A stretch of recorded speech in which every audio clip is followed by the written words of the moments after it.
Welcome to the Travsessed podcast. We're your hosts, Kim and Erin, and we are healthcare travelers and the creators of Travsessed and the host of this here podcast. Woohoo! So this week is a fun episode. Totally. Loved it. We are, I don't want to say interviewing. We're not really interviewing. It's more of like a conversation coaching. A dinner chat. Call, if you will. Yes. With our friends Erin and Adam, who are a PT travel couple.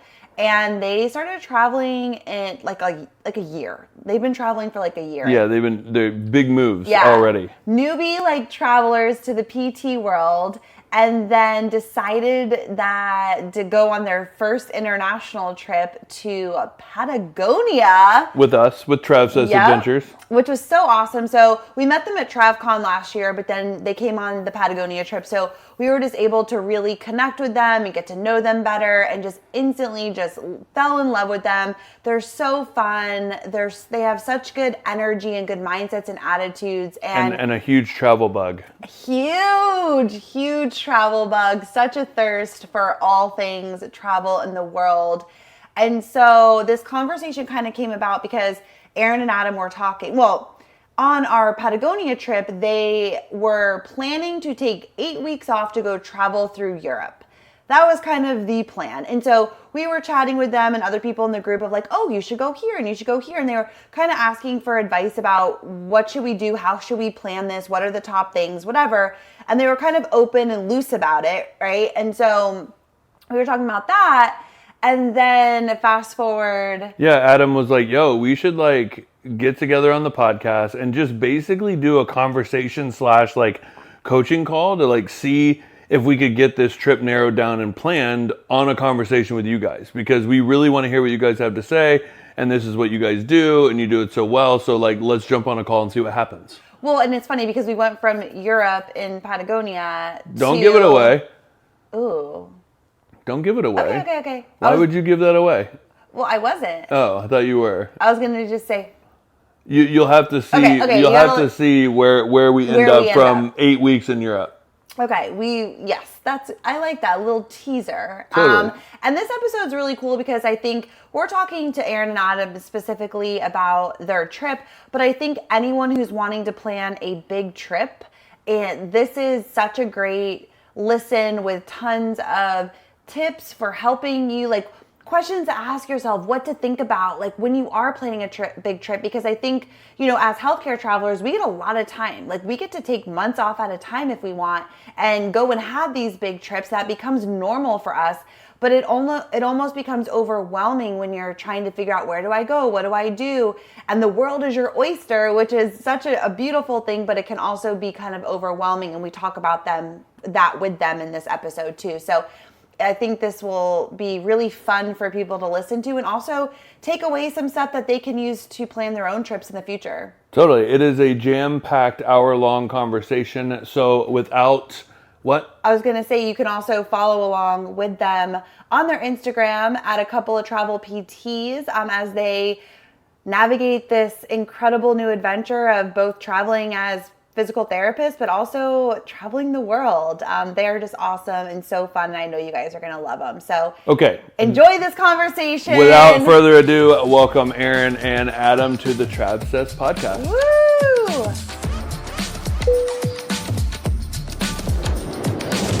Flight crew, please prepare for departure.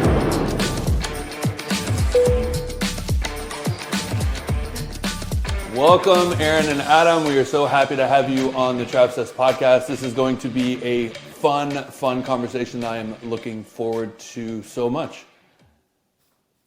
Thanks, guys. We're so excited to be here. Hold on. Do that again. I wasn't ready. I wasn't paying attention. Okay, go ahead. All right. Welcome, Erin and Adam, to the Travsessed podcast. We are so excited to have you here, and especially talking about this topic, which is something that we are super excited about and never have done on this podcast before. So it should be interesting. And this is the first time it is a 4-way conversation, which could be interesting as Our well. first four-way. Yeah, hopefully by the end of this episode, you guys will have your whole trip planned. Yep. And then the listeners will hopefully have some good tips and takeaways that they can also apply if they're wanting to plan their own big trip. So welcome to the podcast, guys. We're excited. Yeah, thanks for having us. We're really excited to be on here with y'all and get some things planned and learn some things from y'all. Yeah, y'all have so much experience in this, so I'm so excited to hear what you guys have to say. So you guys are in Denver now, right? Correct. Yeah, we got here a couple days ago and we start our contract actually tomorrow. Wow. Oh, okay. So we already, like, for the listeners, we've already done a little bit of an intro with you guys. So they kind of already know a little bit about you, but you are both traveling PTs. You're married, and how long have you guys actually been like healthcare traveling for? We've been actually traveling since the beginning of 2022, and then we've been PTs since 2018. Wow. Okay. Yeah. So new to traveling. Fresh out the gate. About to start a contract in Denver, which I was telling you before we came on, before we hit record for the podcast. Like, I've been watching your guys' Instagram stories with the hiking and the food and like all the Colorado vibes, and I'm just like so jealous. I know. We were even talking about it. We were like, cool, we're going to the beach for Memorial Day, but we wish we were hiking in Denver. I know. Yeah, it's been pretty great so far. There's so much to do, so we gotta somehow narrow it down to what we're gonna be able to do in a few months here. But it'll be fun. Yeah, that's gonna definitely take its own like planning to be able to squeeze in all of the things in that 13-week contract. Yeah. Are you guys there 13 weeks? Yeah, it's 13 or 14. We're here till the beginning of September, right Oh, before we perfect. start out on this trip that we're about to talk about. I know. Yeah. Perfect segue. Yes. And I will say too, this like idea came about because Erin and Adam came with us to Patagonia for your first international trip. Is that correct? First intercontinental, I guess you'd say. We've been to Mexico and Canada, but that doesn't really count, I guess. Right. Okay. First big trip. Wow. All right. Started it all good, but No, I was gonna say, like, I love that, like, you guys, Patagonia is like a place that, it's huge. Like, it's so far away, it's so remote, it's such a big trip. People dream their whole lives to like make it one day, right, to Patagonia. And you guys are like, ooh, like first international trip, Patagonia. Like, I love it. You're like, we're just jumping full in, like, let's Go for go. it. Yeah. no, that was an Well, epic. now we caught the bug. Yeah, totally. Good, man. So when we were on the trip in Patagonia, so this is kind of where this all began. You guys were ending, so you knew you were going to come home, take a contract, and you were going to be ending sometime in the summer, and then you wanted to plan this big trip. And at the time, the big trip was Europe. And so we were like, oh, what do you guys want to do? Where do you want to go? What's the vibe? And kind of everyone was like giving you their insight and opinion of like trying to help kind of build this trip through Europe for the summer for a couple of months. And now we're circling back a few months later, and you have bought a flight to Bali instead. Yeah. Well, we presented cool trip to Europe, guys, but what about Curtain C? Like, you willing to see what's behind that? Yeah. Which is all kind of Yeah. part of the fun. So this is what brought us to this conversation, is kind of like you're wanting to plan a trip. You're kind of open to where this all might lead you. And so where are you guys at now? Like, what's up? What's the vibe? Where are you at? Yeah, so we basically have Bali on the schedule for sure, and so that's pretty much all we have set in stone. We have some time between when this contract ends and when we need to be there with y'all. So what we're throwing around is going to Thailand before Bali, and then getting over to Bali, spending the 12 days with y'all. And then going from there, that's where we're really open at right now. And we've, it started with wanted to do 6 to 8 weeks in Europe alone. And then obviously the Bali opportunity came about and couldn't pass that up. So now we're thinking, okay, do we go to Europe via Bali? Do we hold off on Europe and just do Southeast Asia for a few weeks? We don't know. So we're open, and yeah, Bali's the only thing that's really set in stone. Perfect. I love the openness because I think it's funny, being able to plan a big trip is something it's so fun, it's so exciting.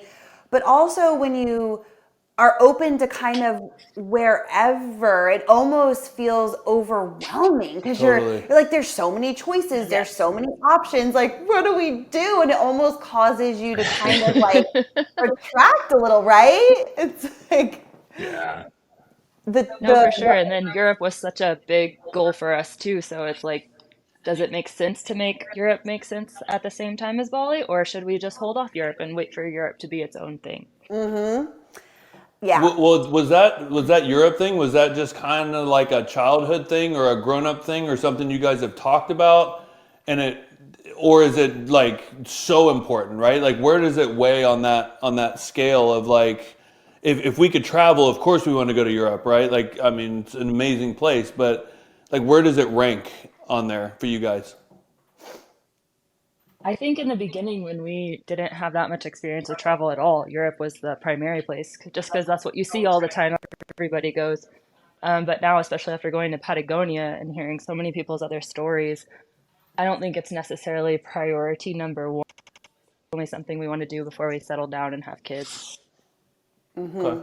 Yeah, I think a lot of people, us included, our first big international trip was Europe because Europe also has a feeling of, oh, it's different. There's a lot of culture. They speak different languages, but it still feels a little safe. It feels safe in a way of just like everyone goes to Europe. Well, it's easily transported around. You can catch the trains to different countries, and you could drive, and It's easy, yeah. it's accessible. I will say, just on the Europe front, that they have said that traveling to Europe this year is going to be 3 times more expensive than any other year, which is insane. Because Yeah. Europe is already Wow. very expensive. Yeah, so I Yeah. learned this tip and I was holding off. I wanted to talk to you guys sooner and like tell you, but I was like, gotta hold out for the podcast. But Yeah, we, right. we recently learned this, and so I was like, I didn't know where you guys sat on the front of like what you were trying to do. If you were going to try to force Europe in, and that was going to be my argument was,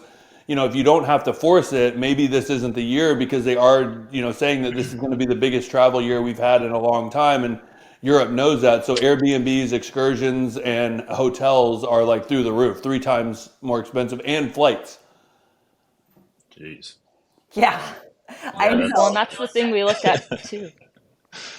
Yeah. That's the thing we looked at too is the flight. Like, do we want to do one big international flight, or we'd have to do three if we did Bali to Europe back to the US? I so here's my thing. So when I'm thinking about like planning a big trip or talking to anyone planning a trip, I think there's like some questions you want to ask yourself first because like to try to kind of narrow down what is going to be the vibe, like what's the area, what's the location. And I think the first couple of things that are really important is what is your budget? Like that's obviously the most important thing because then that can kind of give you a sense for how much time can you take. Because I think you said, so 6 to 8 weeks, is that like a done deal? That is the time that you have available. Yeah, well, that was certainly our initial thought for it. And then, you know, we've, I guess, kind of opened it up to, if we do Bali and then just stick in that general area, it could maybe be a little bit less and do, say, 4 to 6 weeks and then save some money slash time off for Europe, say next year in the spring or whenever it would be, just to kind of modify it a little bit. But once again, it's kind of that flexibility that we're open to, that it doesn't have to be exactly this or this, that it can be kind of in that Yeah. range. Okay, cool. Because I think that helps too, is when you're like, okay, like this is around my budget, this is around the time that I have available, and then you can kind of like pick and choose because Bali is so far, right? It's literally on the other side of the world. And right? Like you can't get much further. No. Like New Zealand, It's pretty far. Australia, a little further, right? So my thoughts, just kind of like thinking just off the cuff, like saying if you're going to go all the way to Bali, like exploring that part of the world, you're already there. And once you land in Bali, flights to Thailand, flights to Vietnam, flights to Laos or Cambodia or any other Kuala Lumpur. Philippines. Yeah, that whole area is so cheap to get around in. Once you get the big flight there, it's pretty easy to get around. So my thought would be, you're in Bali, like really have this awesome Southeast Asian adventure for those 8 weeks, for the time that you can be there, and just get that out, because who knows when the next time you're going to be like, I'm going to fly all the way across the country or the world, to go to Thailand or to go, like you're already there. And then the next trip be more of a Europe focus, because then you can just like run around Europe. Right. I mean, in international travel, Right. like speaking, right? Like Europe in a sense is easy to get to. I mean, in my opinion, right? It's not the flight that I'm like, Yeah. oh shit, like we got a flight to Italy. It's just like, hell yeah, we got a flight to Italy. This will be a piece of cake. Like, let's roll. But that flight to Bali is like, wow. It's a beast. Yeah. It's a beast. It's overwhelming. It's long. It's usually a lot of connections, usually a lot of hours. I mean, there's not a lot of direct flights. So there's a lot of layovers and things like that. So it's a journey, right? That's kind of like the journey is the destination when you're going to Bali. And so that's when we spend the majority of our time in airports when we're flying to Bali. And so like Kim said, I do think it's a really good idea. Like we were saying, is just you're over there. You're going to have the most epic experience in Bali. I can promise you that. Yeah. And you'll be able to pretty much check that box with the trip that's planned. So, it'd be like, okay, like let's move on. And there's just so many cool areas just around there that a lot of people, experience once in a lifetime. And you guys will already be over there. Yeah, no, for sure. I mean, it makes a lot of sense from a logistics standpoint, a financial standpoint, just time spent actually traveling versus being wherever you're at type thing also. So it's certainly something we're open to. Yeah. And I think go ahead, Erin. I think that's kind of an interesting conversation too. That's something that we talked about in Patagonia with other travelers. They talked about how do you actually want to get to go to a place and experience it in all of that time, or do you want to see as many places as possible in that amount of time? And I think we've learned more towards we want to actually experience the places that we're at versus trying to see like as much of the Southeast Asia as we can while in that time. Interesting. Yeah. No, that's great. That's a really good. Well, and that's such a great question, right? I think asking yourself that before you are planning a trip is, do you want to get little pieces of a lot of different places, or do you want to really experience it fully and spend more time in less amount of places, but really be walking away with these cool experiences like, wow, I really feel like I got a lot out of this and I can kind of check the box there. When we did, so our first big trip was to Europe, and we did a cruise. We were like so new, like we never really traveled. Like I literally thought if we get off of the cruise ship, it's going to be an instant scam. Yeah, like we were. Oh, no. Like I was scared that we wouldn't make it back by curfew because some cab driver would drive us around and we'd miss the boat. And then, I was like petrified. It was like that new. We were newbies. We were newbie travelers, and we did the cruise because we thought, oh, this is such a great way that we can see a lot of different places and really get like our fill with Europe, and also have, a place that we can keep all of our stuff, whatever. And what we realized on that trip was, we're definitely not cruise people at all. No. Never again would I ever get on a cruise. Like, I like to be on the land and I like to be in like full like immersion mode. But we learned that from doing it. But the other thing was, that we got to see so many places in Europe, like so many places. It was like a 13-day cruise and everywhere was somewhere different. And I felt like we really got to get pieces of Europe, but realize like, wow, like I would have loved to have spent more time in this place and like really gotten to dive in. And so I think like we learned that we're definitely in that camp of I would rather have more time, less places, but walk away with a real experience. Well, yeah, and I mean, it even showed us that we were doing the math, and we're like, we've been traveling for 7 years, almost 8 years straight, basically internationally, and we got up to like 17 countries or 18 different countries, and we were just like, there has to be more than that. Like we've been traveling for 7, 8 years. How is it only that many? And it's because we realize we'll stay a month and a half in one location, but feel like, wow, we really understand this place. And we've got to experience the culture, almost like traveling healthcare. Like you get to go to these cities you've never been to, and you really feel like, wow, I understand this. I know the flow. I know what it feels like to live here. I can basically call myself a local. Yeah, and that's a lot of reason why are doing travel too, is to help figure out where we want to live, right? So that helps us get perspective on like each different place and feel like a local and feel like what clicks for us and what doesn't, and what our priorities are, whether it comes to like buying a big house in a cheaper place or living in a really cool spot with a smaller place. Totally. That's such a good comparison too, because like when you're on like you guys are in Denver for 13 weeks, like you're really going to live there and explore it and like get underneath the hood and see what it's all about and see what it feels like, as opposed to going for a weekend. Yeah. And like, yeah, you'd still probably be like, oh, that was fun, but like you really wouldn't have it like in your, cells. So you guys are saying that that's basically translating to how you want to travel internationally?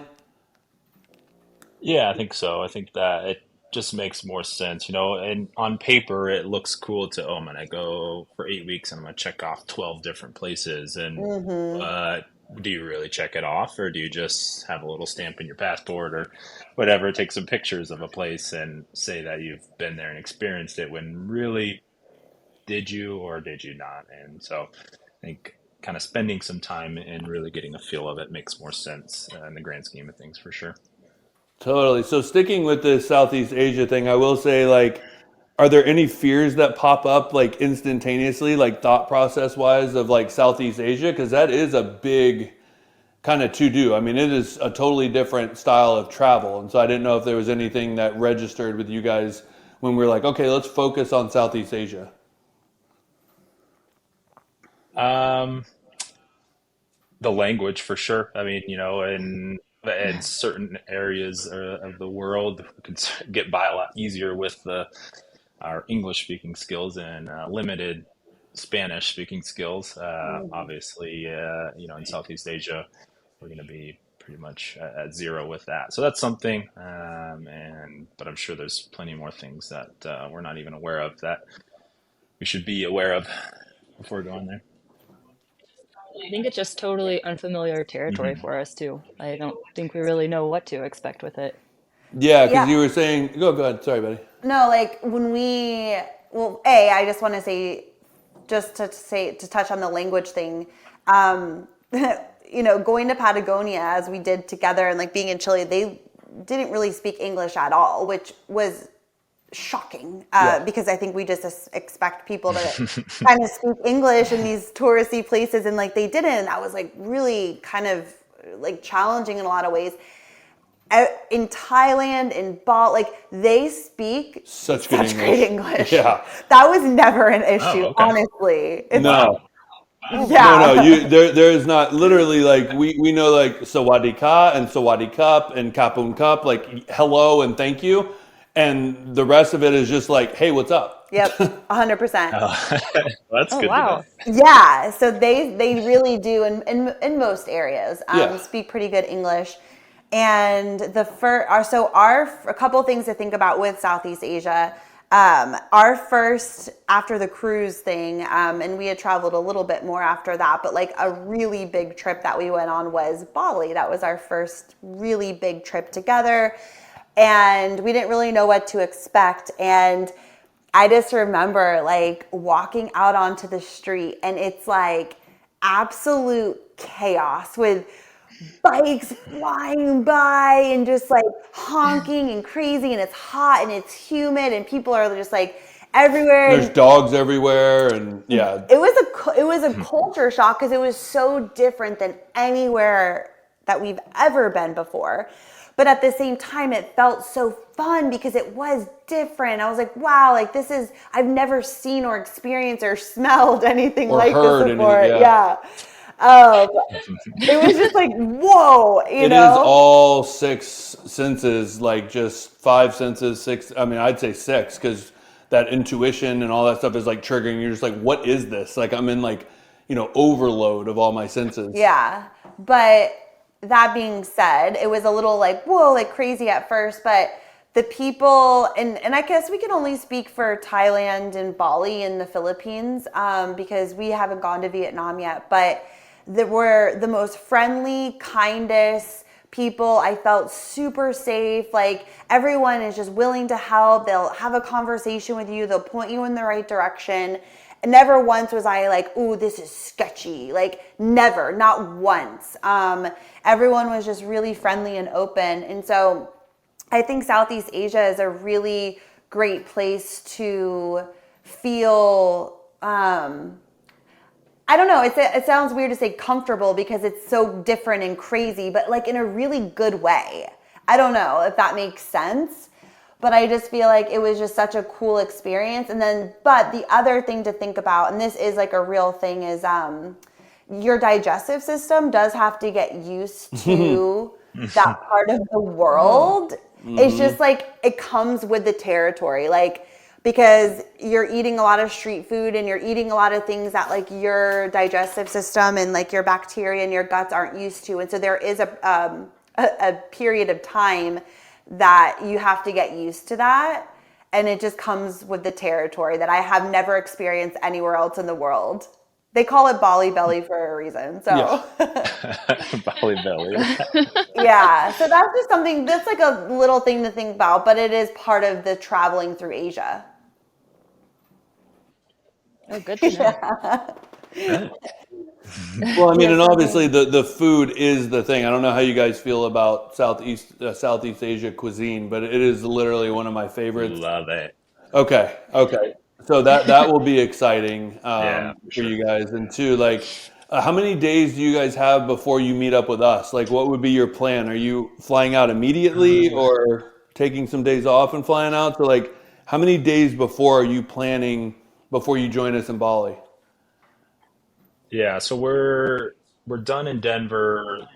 I think it's like the September 2nd or 1st or something like that, that Friday. And then we have to go back to Dallas, back home there. So another day or whatever. And then we're planning to fly from the West Coast. And so I think we're gonna fly out there on that Tuesday, the 4th-ish. And then the flight to our initial thought was Bangkok would be on the 5th, and then we get there, I think, the 7th.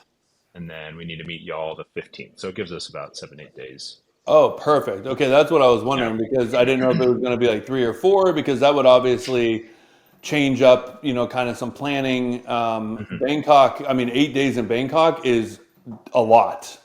Yeah. We were looking at say like 3, 4 in Bangkok and then 3 in Phuket and then going from Phuket to Bali.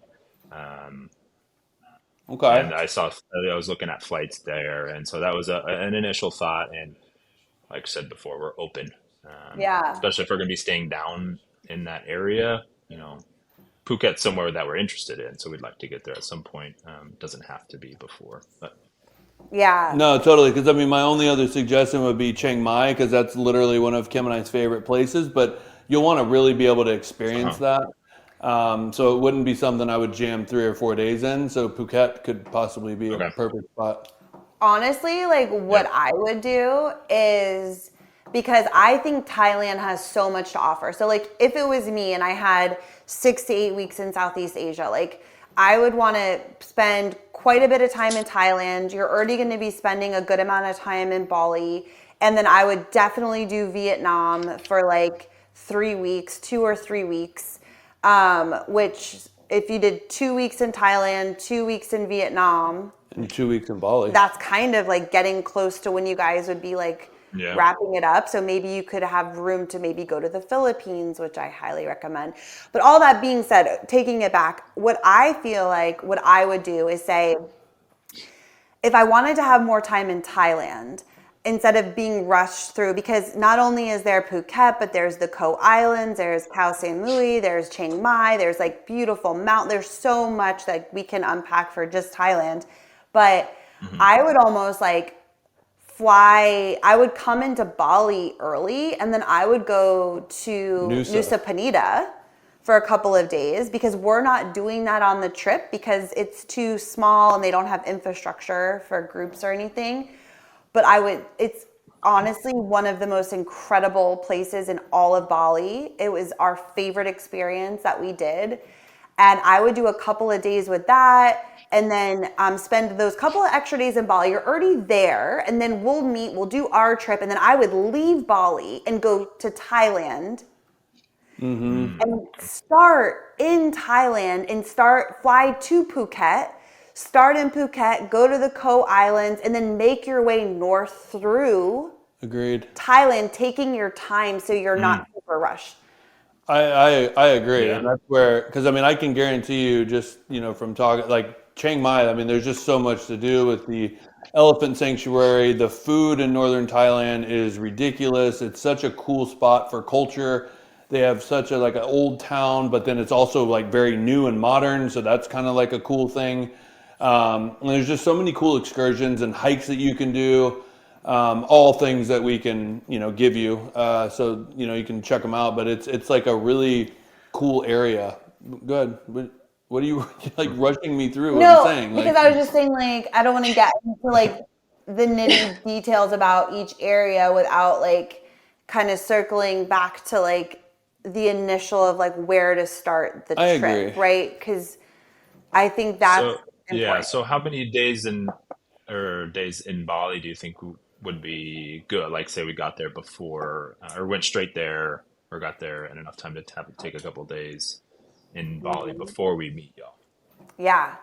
So I would say, okay, if you flew in, again, you're flying across the world. It's always kind of a long experience. So I would come in, I would go to Canggu, which is a really, really cute beach town, but they also have like great restaurants and like it's definitely built Very modern for Bali. Yeah, like you're gonna have like things that you want there, like very accessible. So I would go to Canggu probably for 2 days. I would sleep. I would get, work through if you're feeling tired or jet laggy or anything like that. Give yourself like 2 days just to lay by the beach and maybe get a massage, have some healthy food, and get yourself kind of onto Indonesian time, Southeast Asian time, because it is a bit of an adjustment. Totally. So I would take 2 days there. Yes, exactly. Yeah. Give yourself a little time to get used to that. I will say just on that note, I did just research that Bali Belly is resistant to Cipro.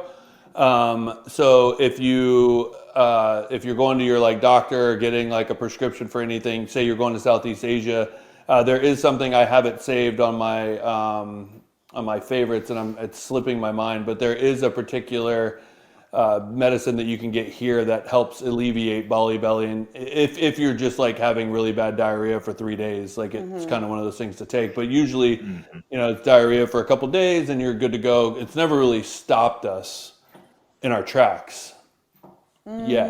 Only once, but I think I think Kim had full-on sun poisoning, which added to the whole thing. Side note, side story. The first time we went to Bali, here's another pro tip: always wear sunscreen. And bring sunscreen because it's super expensive there. And I didn't on the first day, which was really silly. And we only went down to the beach for like, I don't know, 45 minutes, an hour, and it wasn't even sunny. And I was just so excited because we had landed and we like ran down to the beach. Didn't wear sunscreen. It's on the equator, so strong sun is very, very strong.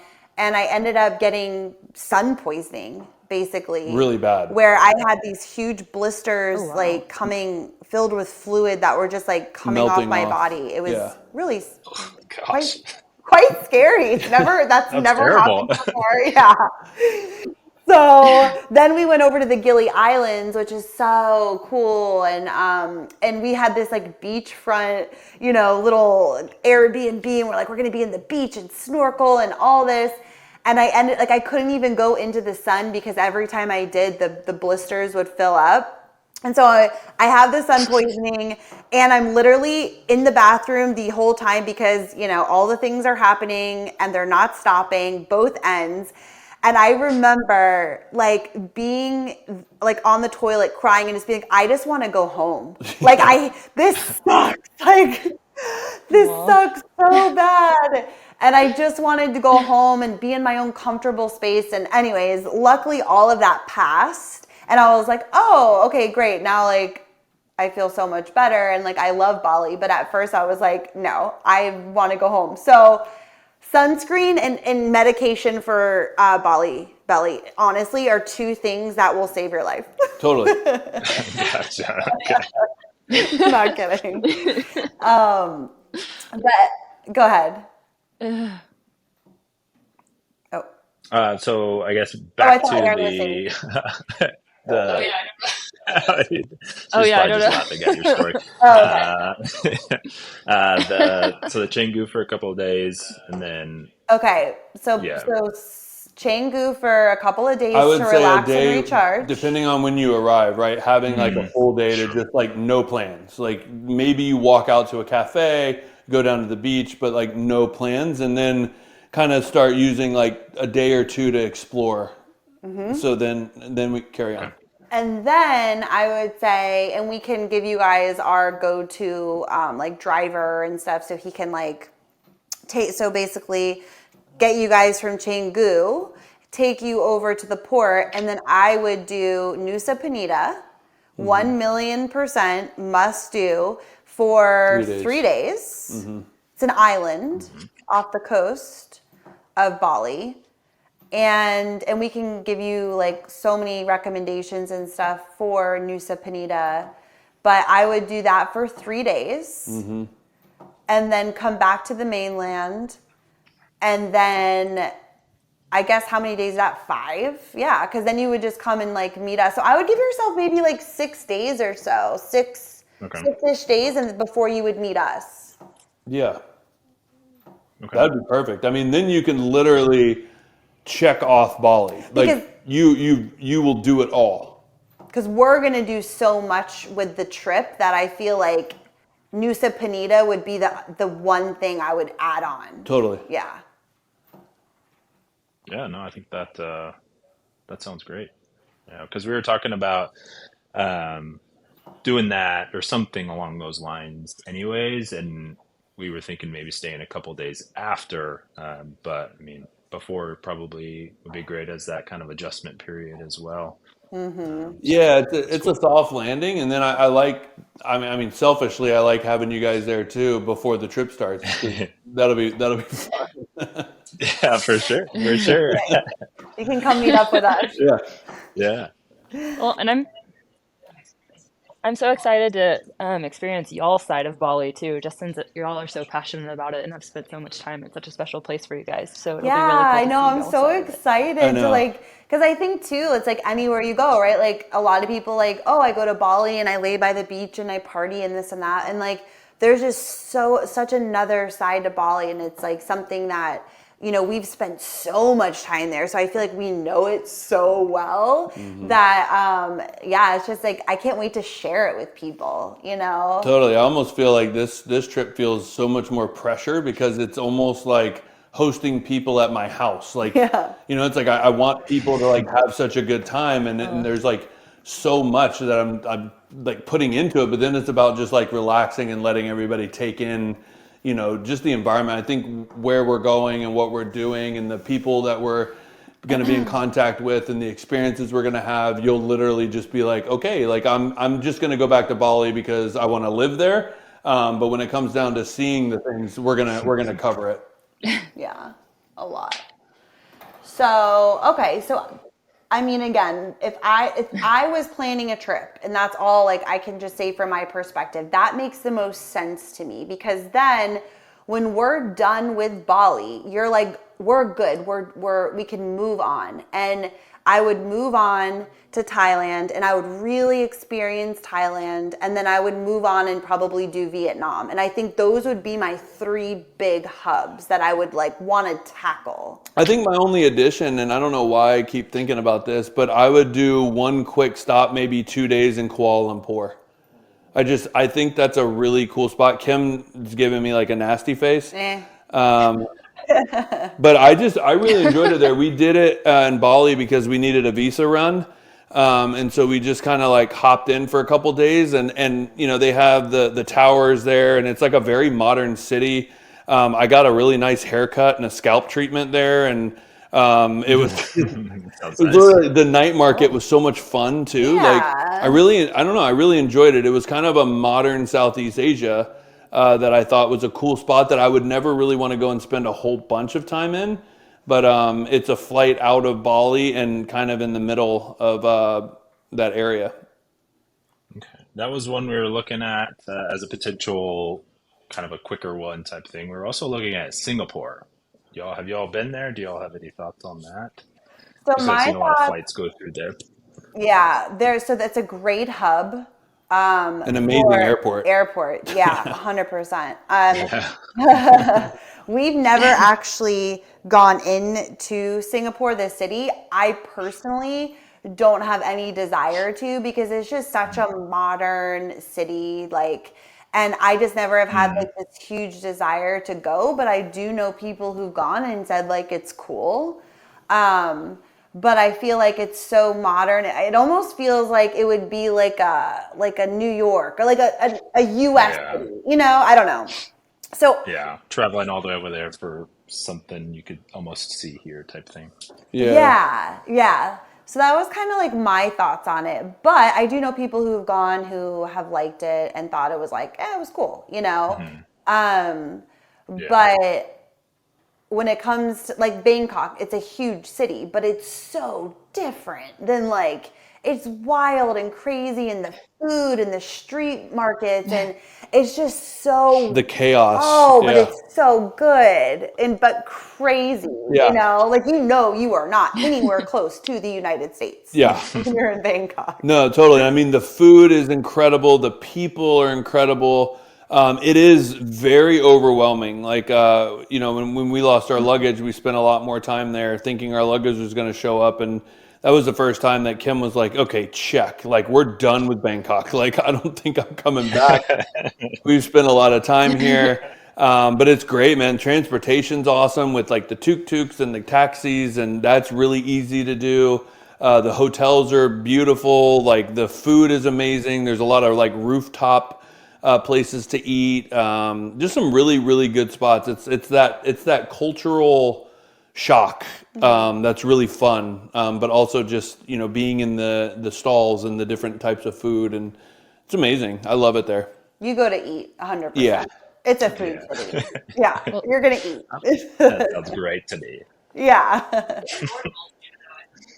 It's more affordable too, though, isn't it? So we can get like more bang for our buck, like being able to see more by going to Thailand versus like going to Singapore. That's yes. So like Southeast Asia in general. So going to Thailand, going to Vietnam, like going to the Philippines, even Malaysia, all of those places, like your money goes so much further. So like if you had, you know, say $1,000, I'm just going to throw out a number, like that could last you so much longer in Thailand than say, you know, Europe. Italy. Yeah.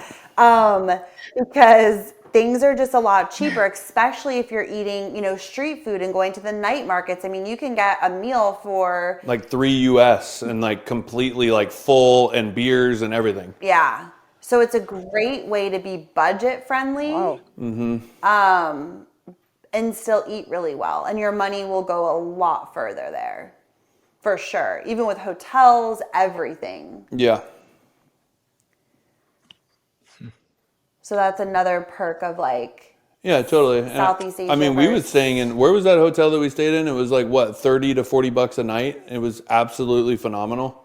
Yeah, I think it was more than that, but it was compared to what wow. it's like. Again, you can travel in any way, right? Like you can stay at really nice hotels and Yeah. spend, you know, hundreds of dollars a night. Or you can find a place for, you know, 20 bucks. Like there's so many different, depending on your budget and how you're comfortable, you can travel very cheaply and stay in hostels and that kind of a thing. Or you can travel and stay in nicer accommodations and spend a little bit more. But even on the scale of if you're staying in like a 5-star resort, it's always going to be less. Like it's still, your money's going to go further there than a 5-star resort in like, you know, New York City or something. Yeah. That makes Yeah, sense. yeah. And Aaron and I were talking about that kind of, y'all posed the question of, what kind of travelers are y'all? And we are on the, kind of in between categories, I guess you'd say, on not exactly budget travelers.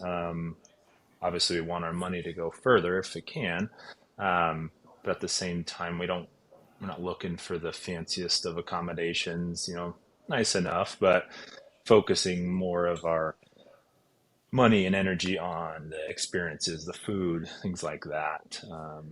To once again, kind of like we talked about before, get a real feel of the culture and everything versus staying in some super fancy hotel that you don't really want to leave because it's so nice and you spent so much on it type thing. You can go experience everything else while you're there. Yeah, 100%. That's exactly the kind of travelers we are. Like, we're definitely not budget travelers in any way, but I would definitely rather spend like less on an accommodation, but like spend all of my money on food and experiences, which is like basically what we do, you know? Yeah, totally. And I mean, that's where it's like, we always want, especially in those countries, we want like a private room with a bathroom. And also, like the air conditioned situation is always something Yeah. that we always want to make sure is a nicer place because they can afford a nice air condition. And it's always, the wall units, which are amazing. They get so cold. Yeah, it gets so cold in the room, which is so awesome. But these are, we're ranging in the 60s, $50s a night for some of these places, and they're super nice. And that's what I was going to say something else, but good. What do you think? Well, so I think Thailand. Again, you were talking about like Phuket, and Phuket is supposed to be really beautiful, and it's a great airport to fly into because it's big.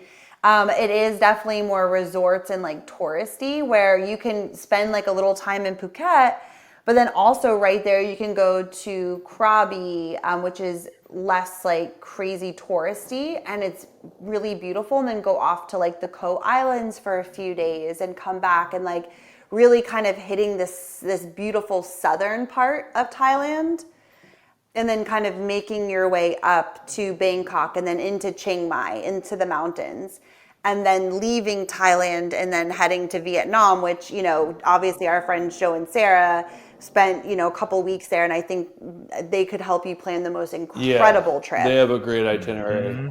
Like Good I would do connections. exactly what they did. Totally. And I plan on doing I plan on doing exactly what they did. Yeah. Minus the scary looked case, amazing. but Well, and no motorcycle accidents. No motorcycle accidents, right? yeah. Well, so that's what I was gonna ask. Like, what's y'all's experience with driving? I guess they're not motorcycles, but I've seen you guys do it in Bali on your past trip there too. Like, how do you feel driving those? So it's a loaded. We're improving. Don't dare I'll say, when we experience. say I'll say Kim is improving. It's definitely she. Do you want to tell the story of your? She got into an accident the first time, and that was me just being like, "Go ahead and drive. I want you to like get familiar with it." And she did great. And then I told her to take one more turn, and she wiped out.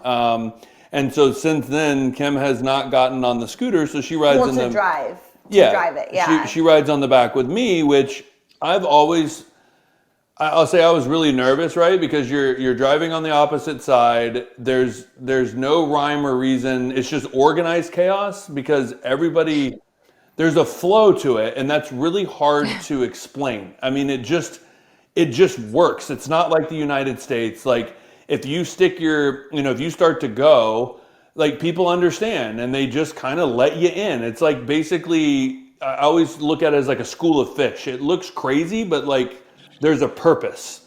And I haven't driven in Vietnam, and that kind of makes me a little nervous. But I know Bali. I felt really good about it. And in Thailand, same. It's kind of a little bit more organized. Not Bangkok at all. Kim and I always just take Ubers or tuk-tuks or cabs when we're in Bangkok because that is just chaos as well, and the streets are different, and the way you merge on and off and turn, it's just insane. So Bali we felt comfortable with, and Bangkok we would just take, and the trains are amazing, like the subway system in Bali. So. I think it's just something that it's a part of the culture there, and it's not a little, it's intimidating at first. I think Erin is such a great driver with it. Like, I feel like you're so relaxed and calm and can kind of just figure things out, where, I'm a little bit more nervous and like freak out. So like, I think the bet, like you have one scooter, one person drives, one person's on the back, and you just take your time. Because it is, but like so many people do it, and it is such a great way to get around because you're free and you can go do your own thing without having to like rent a car and stuff. But it's definitely something you have to get comfortable with. Yeah, no, totally. I guess my suggestion is always like, I would never, and this is just me. Again, you might think differently. Joe and Sarah think differently. They're a little bit more ballsy when it comes to these things than Kim and I are. And especially him being like 6'8" and massive, like I don't see how he even fits on the scooter, but like it happens. But it's literally like I like to go somewhere and check it out and kind of get a feel of traffic patterns. And we'll hire drivers and go that route just because it's a lot more comfortable. And then we'll feel it out and be like, hey, I think we should rent a scooter here, and we'll go cruise around for the day, and then we'll hire transportation to go longer distance. Mm-hmm. Yeah, definitely. Makes sense. Sounds like it would just be it's part of the experience to be able to. Sounds like it would just be It part of the is. experience It really to be able to is. do the scooter too. Yeah, and Since like that is Kim what said, they it's do. just That's a part of their free way. culture. I don't know. It just feels like you're really immersing yourself. Like you're like, wow, like I'm Balinese right now. Like I'm Thai right now. It just feels like you're in it, right? Like you're commuting around. I don't know. There's just something about it that I love. Well, and it gives you, like I said, like you put in your GPS where you want to go and you get on your scooter and you go. Like, I would never go on highways or anything, like, but when you're scooting around, Canggu, or you're, scooting around like Chiang Mai, whatever, like those places, then I feel comfortable getting around that way. Yeah. I would never do it in Bangkok. I would never do it in big cities, just because I think it's a little chaotic, and I think you can easily just get an Uber. Totally. So. And you guys have your international driver's license? Nope. Okay, so that's something really good to get. So it's so simple. You can just go to AAA, and you have to show your driver's license, and then you have to pay. I think it's like $30 or something. And then they give you an international driver's license, and that's good for a year. And you don't even have to be a AAA member. If you are, then you get like $10 off. Yeah. So definitely good to have, because if you ever get pulled over, they ask you for it. Yeah. I see. Yeah. Good to know. Super important. Yeah, Yeah. and they'll, that's where it gets into the Yeah, no, sketch. thank If you. you don't have it and like the police pull you over, then it becomes a negotiating game of like how much money you're going to give them to let them go the other way. Yeah. Yeah. Speaking of money, Oh, wow. how in terms of like needing cash and whatnot for Southeast Asia? I know how it was obviously on Patagonia and Chile and Colombia and all that. How is it in Southeast Asia, all those countries? So a lot of places take cards, especially in like the bigger cities and stuff, take cards, but we always have cash with us. So because if you go to a food stall or market, or these small little war rungs or places, then a lot of times those will just be cash. So we'll always have some cash with us. We'll just go to an ATM, and get some cash, and we'll always carry it. But a lot of places do take cards now. I mean, majority of Bali takes cards. I mean, we would have it, obviously your drivers aren't going to take card. And so when we would hire them, it would be a cash thing. And so that was pretty much one of the only reasons we would have cash. I don't think one time Kim and I paid for a meal with cash. It would only be if like we wanted a snack or something like that from one of the food stalls. So yeah, I mean, I was going into a full-on grocery store, an upscale grocery store in Bali. It's like literally it was like, wow, like this is insane. Like you just picture it being so third world, and it's like not, and it's like so upscale, and it's a developing country. Yeah, completely. And so it's really cool. It's easy. It's super easy. Yeah, totally. Yeah, I think like checking in with you guys, like throughout this conversation, like talking about doing the Bali, Thailand, Southeast Asia kind of a thing, like. How does that feel exciting or fun, or like what are your guys' thoughts, or like, yeah, just any thoughts, questions about that? Like, where are you at with it?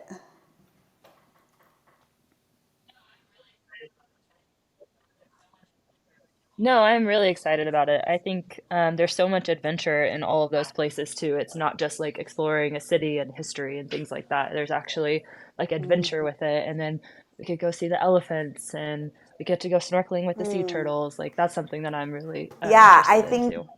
Go ahead. Good. Something else. Go ahead. No, I'm go ahead. Oh no. No, change. Yeah, change it.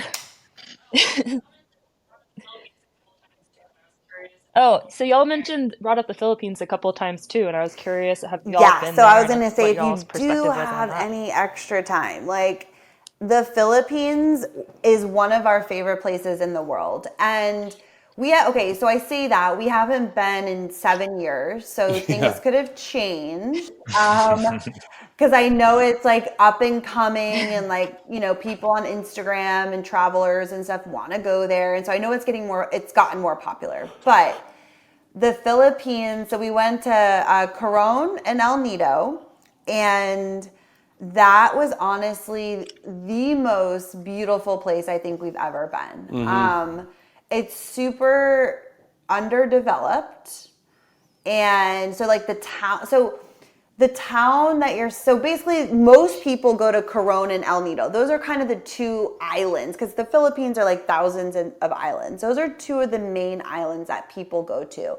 And so the town itself is kind of meh, not a lot going on, not a lot to explore. Food is not the best in my opinion, but you go to get into the other islands off the islands. Like, so you're there to go on these day trips, leaving, and you're snorkeling, and it's some of the most beautiful like marine life and coral. The limestone cliffs that are my coming out of God. I mean, it's like, what? There's nothing as beautiful as the Philippines. And because it wasn't overcrowded at the time, Erin and I were literally like, we went on a snorkel tour, and it was such a cool day. And we end like sitting on an island in the middle of the ocean, and it's just like Erin and I, like there's nobody else there. It's crazy.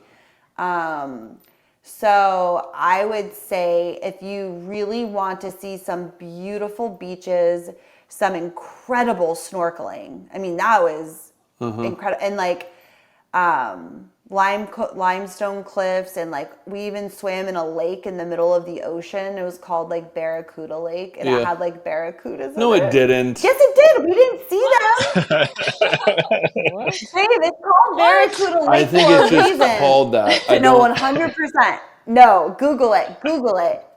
There's so many barracudas, but we didn't see any. Okay. But it was like this lake surrounded by limestone cliffs in the middle of the ocean. You're Yeah. like, wait, how is this happening? Impossible. Like, you guys should 100% go there. Yeah, and it was funny because when we went, we were so new, and we just really wanted to go to El Nido. So we didn't realize that there was flights that if we would have went to Corone, we could have made it down to El Nido just by boat. And we ended up taking almost like a private flight, like from Manila down to El Nido. Remember that? And it was like an 8-seater plane. It was actually a really cool experience, and it really wasn't that much more expensive than what we would have spent trying to get down there. And so that we flew right into El Nido and then went into Corone, but we realized, damn, we could have got from Manila to Corone really simple. So it's kind of like gotten a little bit more developed since we've been there, and so that could be a good thing or a bad thing.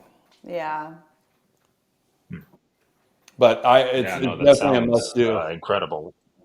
Yeah, that sounds amazing. Yeah.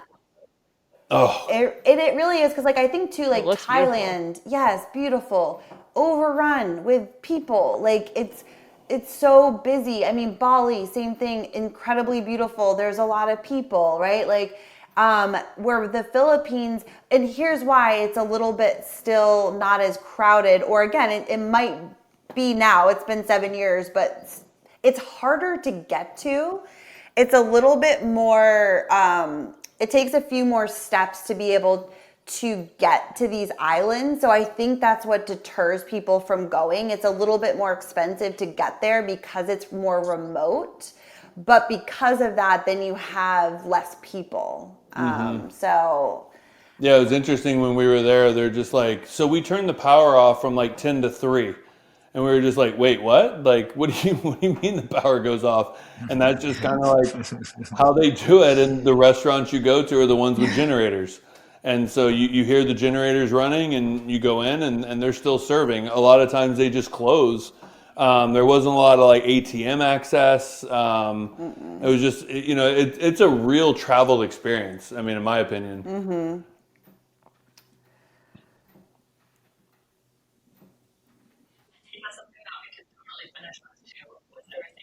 Yeah, I think that's something that we could totally finish with too, with everything else that we're doing. I guess so 3 weeks in Bali, maybe 2 weeks in Thailand, 2 weeks Ooh. in yeah, Vietnam, and that's then like maybe finish a exactly week what I was in thinking. Because like you have Philippines. like your whole Bali, which is going to be like adventure and history and culture and food and all of the things, and then you'll move on to Thailand and really focus. It's going to be like food, adventure. Still beautiful because if you do some of the islands, it's absolutely gorgeous, and go up into the mountains, which is a completely different experience.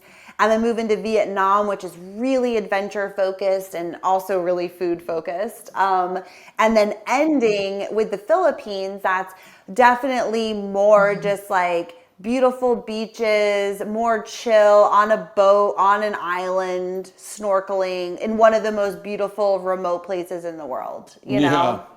And that would be an epic trip, I think. It, yeah.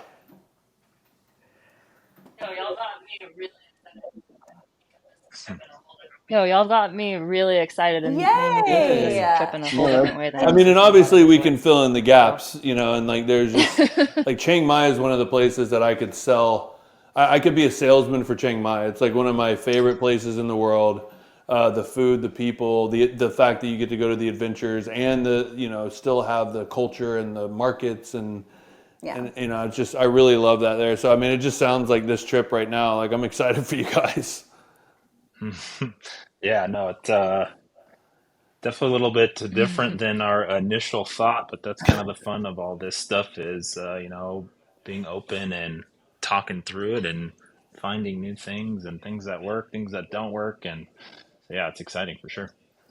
Yeah, I know. I love that we went from like Europe to now it's like you're going to Philippines. Yeah. Like it's Yeah. which is completely Right. different, completely on the opposite end of the world.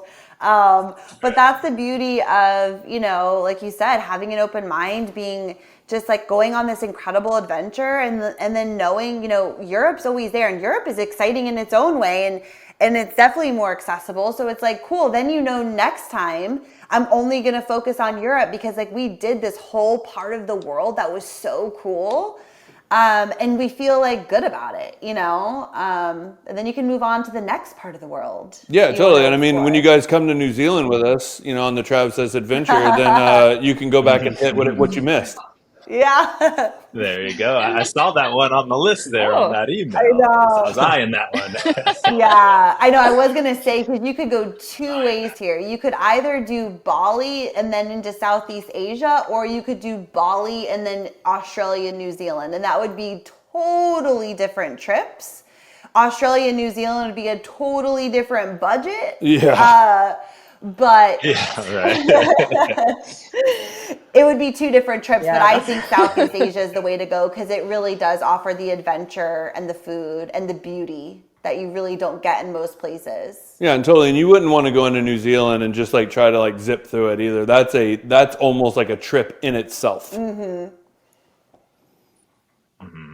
100%. Yeah. We'll just have to save our Europe training for another brainstorming session. Yes. Yes. Next time we'll do Erin and Adam take Europe, and then we'll just talk about Yeah, that. there we go. Oh, Yeah, for a there we minute go. there, I was like, why would me and Adam go to Europe? Oh my God. Yeah. Hey. All right, I'm in. Boys Right, yeah. trip. Boys trip. I know. We can go to New Zealand. That would be a cool Where are we cruise. gonna go, Like, Kim? Adam and I will go to Europe. You guys go somewhere else to like research, and then we'll like compare notes. And then you guys have to do what we suggest in Europe, and then we have to do Oh, what you yeah, there you suggest. go. That could Yeah. be fun. Or a complete Oh no. disaster. No, it would be epic. That's funny. Who's more the planner in you guys' relationship? So we kind of split it pretty well. I'm more of the logistics of, how are we going to get there and where are we going to stay type thing. And then she does a better job of once we're there, okay, what are we going to do, that type of thing. And so we split it up pretty well, I think. That's cool. I like that. Yeah, but I've really learned to not be so like, okay, we're gonna do this, this, and this, like plan out our whole day and basically just plan out, okay, I want to do this today, and then just kind of see where the day takes us from there.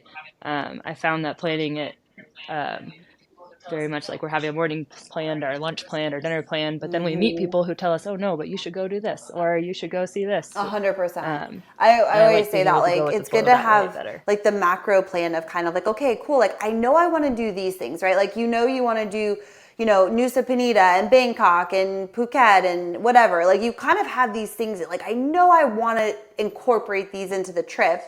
But then you have this open playing field that allows for spontaneity and like meeting people that are like, oh, you were going to go to Koh Tao? No, you should go to this island. It's way better. And so it leaves like this like flexibility to like be flexible and do different things.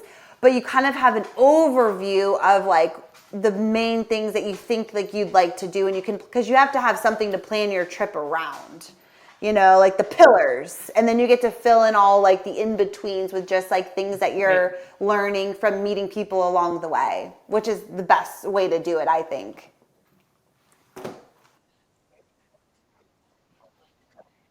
Yeah. Yeah, I think really my final experience it, really question, Kim would experience know what the this more people like because to do she's there. major dive into research. But for the Coe Islands in October, is that a good time to go to that area? I don't know.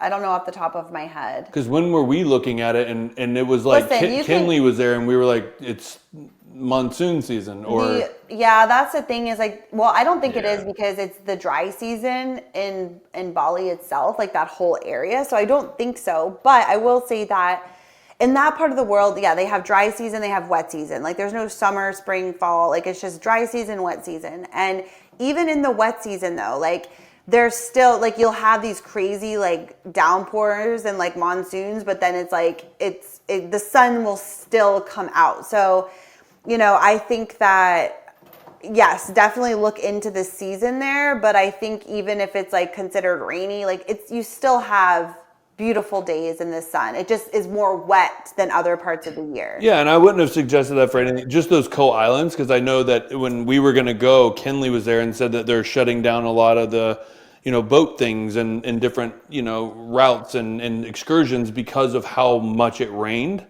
And so other than that, I mean, like Chiang Mai, we were there during smoke season, and it was actually phenomenal because there wasn't a lot of people there because it was quote unquote smoke season, but it was actually Wasn't even bad. quite pleasant. So, not letting that completely deter you as well. Yeah, when I was looking at Thailand a little bit, I saw that it's not like the ideal time to go. But yeah, like you said, there's probably gonna be some rain and whatnot, but it won't kill your whole day type thing. And then yeah, there's probably gonna be less people there, which I would almost rather it be a little bit rainy and less people than it be perfect and just crowded everywhere. So Right. yeah. That's a good point too. I mean, I can tell you Because there's in the no, off seasons too, it's more, it's usually cheaper too, because not as many people are going to go. and there's nothing more than the experience of riding on your scooter in a monsoon. I can tell you Oh doesn't my get more fun than that. God. That's like Southeast Asia in a Yeah. Oh nutshell. my gosh. For That just sure. takes But me back to Patagonia and some of the weather we experienced there. oh my God. Yeah, I'm Yeah. glad you guys At least started there first because group. Yeah. you're literally going to be like, "Pfft, weather? This is nothing." Like This is wind? nothing. Yeah. Okay. Yeah. Yeah. This is rain? No. Like, yeah. We're like so spoiled now going anywhere else because that was such extreme like Yeah. changes. Yeah. But yeah, I think now Awesome. it's like an exciting time because once like you kind of know, like you're narrowing it down at least an area and where you want to go. Now it's like diving into the vlogs and blogs and like really kind of getting in nitty gritty and like mapping it out, which is so fun. It's my favorite part. Yeah. Definitely. And so we'll have to get all y'all's recommendations, of Yeah. course, for all Well, the different places and everything. And then, yeah, so we can know where we're actually going to do when we're there. Yeah. Yes, Yeah, definitely. I know. We will tell you all the things. well, well, bringing it back to what you said earlier, how it's like so overwhelming because we had so many different ideas and places we wanted to go. Like, I feel a lot better. Things seem to be more narrowed down now, and we can kind of Yeah. pick and choose from the Yeah, places that we've talked 100%. about. I love that It's a because little it bit is. It's easier almost to like look if at. you can go anywhere and do anything, you're like, well, what do we do? Like Yeah. it's too much.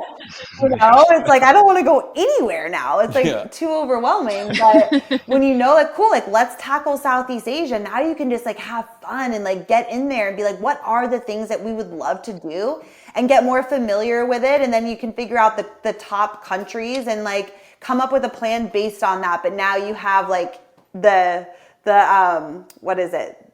Whatever, the area. The template. Yeah. Yeah. Yeah, the big part's over. Yeah. Yeah. Game So plan. it's exciting. Well, we love like Template, there you chatting with go. you guys. Do you have any other like last questions or anything to ask before we wrap up? I don't think I have any.